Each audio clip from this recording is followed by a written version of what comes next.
Hi, it's Jen back with Holiday Foliage, and we are going to be covering how to make an hourglass block for blocks 2 and 9. And this will come again in other blocks, so you will be able to take this knowledge and use it for other parts of the quilt as well. The easiest way to do a reliable hourglass block is to start off actually with half square triangles. My favorite approach is to be able to make them a little bit bigger and be able to square up. I love that every time we can do that. That's not always going to be the case. When we did the cat's cradle block, notice that was not squaring up in the end. It just was the size that it needed to be. So here though, we have the opportunity. So we have two fabrics. We have, let's looking here at our hourglass block. Here we have our cream and our red, and we have the green occurring twice on opposite sides. So you have, of course, two greens, one cream, and one red.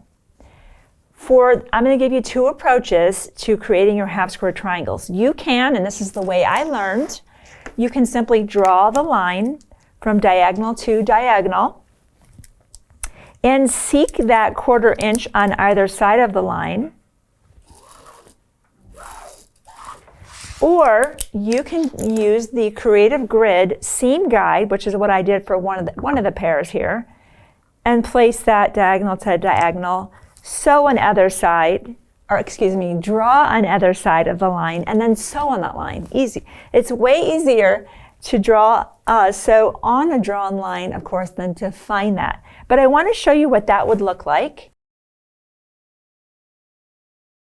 We're just going to be doing our best to track 1/4 inch away from that drawn line on either side.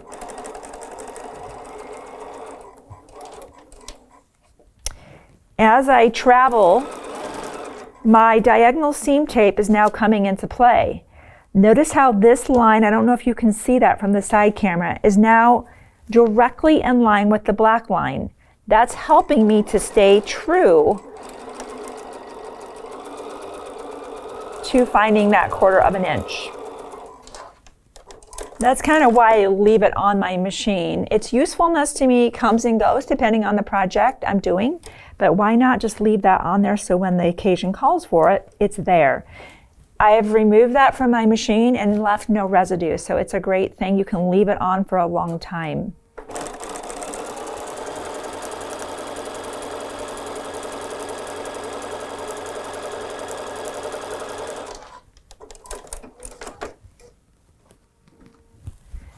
Now we'll just cut diagonal to diagonal, and we'll repeat that here. I am way more accurate on a drawn line, I can see that. I think because my gaze switched from my presser foot to that seam tape, I had a little bit of a wobble there. That's okay, we've already said we're going to upsize that. That's going to give us an opportunity to square up because we are oversizing that. And of course, you know that anytime you're making half square triangles, you end up with two. Love that. And then again here.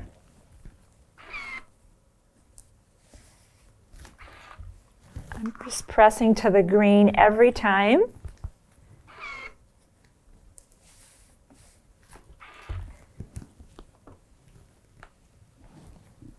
So we'll trim away our little dog ears here, and I'm going to use, actually I should have just grabbed one of those. Let me grab one of these and one of those. So you're making two at a time, which is lovely. I love that. Let's repress that. We want interlocking seams. Notice how I press to the green and I'm consistent about that. Why that's going to come into play, so let's look at this here. I have my greens on the opposite sides. I just want to fold this back and show you what this is going to look like. The fact that I press this toward the green and toward the green, here, if you can see above, now I have interlocking seams. I love that. That helps this just to lay nice and flat and nest exactly where I want that to sit. Now what we'll do is we will, once again, either use the seam guide. Hey, I had much more success with the seam guide. I'm going to use that one. let's put that on there and draw the line. And we will sew on those drawn lines. Let me just use that mat for what it's best for. And that's being able to rotate around the fabric versus me picking up that fabric. All right, let's put a pin in there and we'll sew directly on those drawn lines.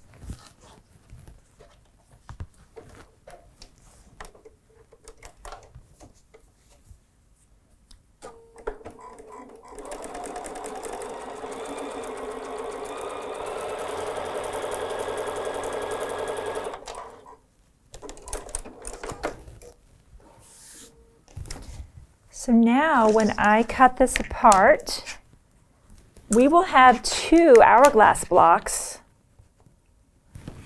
And with the other pair of half square triangles we made, those will give us 2 more hourglass blocks. So with just 2 of those, well, there were 4 fabrics, right, that went into that. We already will have all of our hourglass blocks to complete 1 full block. Now here, I would love to recommend you just press the seam open, just to help evenly distribute the bulk. That's always your goal. Your goal is to have the same amount of layers on one side as the other, if possible. Some blocks are not like that, and it isn't possible. But when it is, because of the way you press, take that option. It will help your quilt blocks lay flatter. So see how our points came together just beautifully right there in the middle? This is a really great technique for getting that precise hourglass block. Now, these need to be measuring at 4.5 inches. So once again, let's just take our creative grid. That was our 5.5. I love that 5.5 inch ruler. I should have talked about that. We have a lot of 5.5 inch measurements in this particular block of the month. I love putting a ruler on fabric and just cutting around it. Now I know it's right on the money. So that's a 5.5 inch creative grid ruler, and we've got those in stock. The 4.5 inch has its lovely diagonal line. Of course, I'm going to put that on there. And my goal here is to see how my bullseye is traveling right through that center, both vertically and horizontally, and I have my diagonal alignment. Do you see how these mission-specific rulers, they're meant for projects like this?